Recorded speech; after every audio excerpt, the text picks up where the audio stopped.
Hello, everybody. Welcome to the Steckline Report. Hope you're getting a good start to the new year, friends, as we look at a couple of things here at this hour. In the next Steckline Report or two, we might just talk a little bit about our expectations for some of these grain and livestock prices for the year. Mine and other projections will be on the program here, so stay tuned as we go throughout this month. In the meantime, I got to tell you, as we look at the cattle market, the ups and downs here has got a lot of people scratching their head. Nobody thought it was ever going to go down, I guess. I never thought it would go up this high, be honest about it. So nobody's right, and anybody that says they are, you want to be real careful of listening to them very long.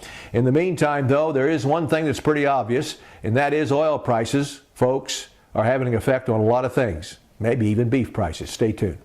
I first got started in the cattle business. My wife and my father-in-law got me into it. I love dealing with the animals and being in the outdoors. At American Ag Credit, I know a lot of them are in the same business that I am. You know, therefore they understand what I need and what problems I'm against, so they can work with you on it, and it makes it much easier. It's been passed down to me through the generations, and I want to pass it on down to the next generation or two. Folks, oil prices are something that I'm kind of analyzing here and trying to figure out how it's going to affect all of us. We all know it's affecting us very, very good at the pump. My land, I'm locking in some diesel fuel for this summer's farming operation on the Ponderosa at figures I just didn't think were going to be possible in my lifetime again.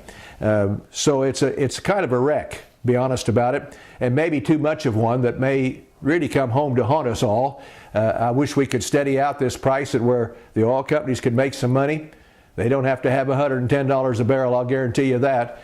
But I'm not sure they can work around 40 bucks a barrel either, and I hope it doesn't drop to that. In any event, it has changed. If nothing else has changed, the investments in stocks and bonds and things of that nature, of all kinds of investments, have really been changing because of the oil price situation. Money coming out of it, maybe some money going in, but more coming out than anything else. It could have a negative effect, needless to say, on ethanol. If it does, it has a negative effect on corn prices, which has a negative effect on all grain prices.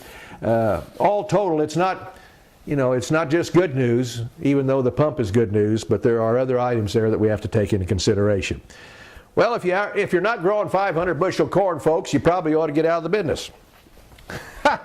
Well, that's a stupid comment, but in any event, it's done.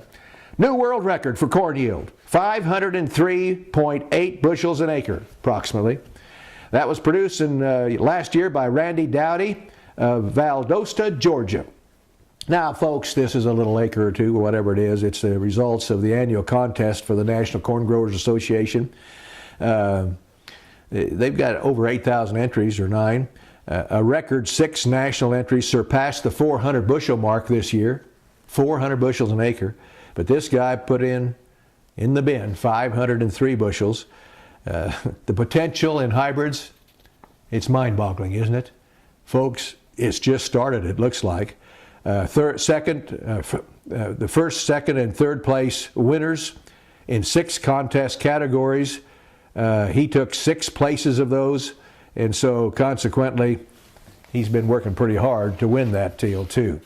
And guess what, folks? USDA is dropping the checkoff plan that they had geared up to get against NCBA and the rest of them for not putting together a program that most people in agriculture would back, especially those in the livestock industry. Congress blocked it, quite honestly. They blocked USDA from spending any funds to create a second beef checkoff. So Ag Secretary Vilsack said he's happy about that, though. Maybe now the beef industry will find an area of agreement. He blasted the beef industry again. He's done that a time or two before. He proposed, as you know, another checkoff because nobody can agree on what they should do with the money if they raise it. It's $1 per head now. They've been trying to raise it, NCBA being the leader of that. A lot of opposition from cattlemen from all other organizations against that because they're not happy with what's being spent now and where it's being spent and how it's being promoted. So with that in mind, we're going to find out if they can get their act together, as Vilsack says, and present something to me that makes some sense. And so don't look for this one to go away entirely, folks, if that is a big if, you don't get your act together, cattlemen. GMO, you know, we talked a lot about that, the Chinese turning down GMO and then finally agreeing to it. We've got a little problem in one of our states that I didn't know about. Hawaii, their county council decided to appeal a GMO ruling, a federal judge's ruling, invalidating a county law restricting genetically modified crops on the island. Boy, is it raising the ire of a lot of people there. They don't want GMO crops on their island. And that's all the way from just ordinary citizens to farm groups. We'll see how that all turns out. It's quite a mess.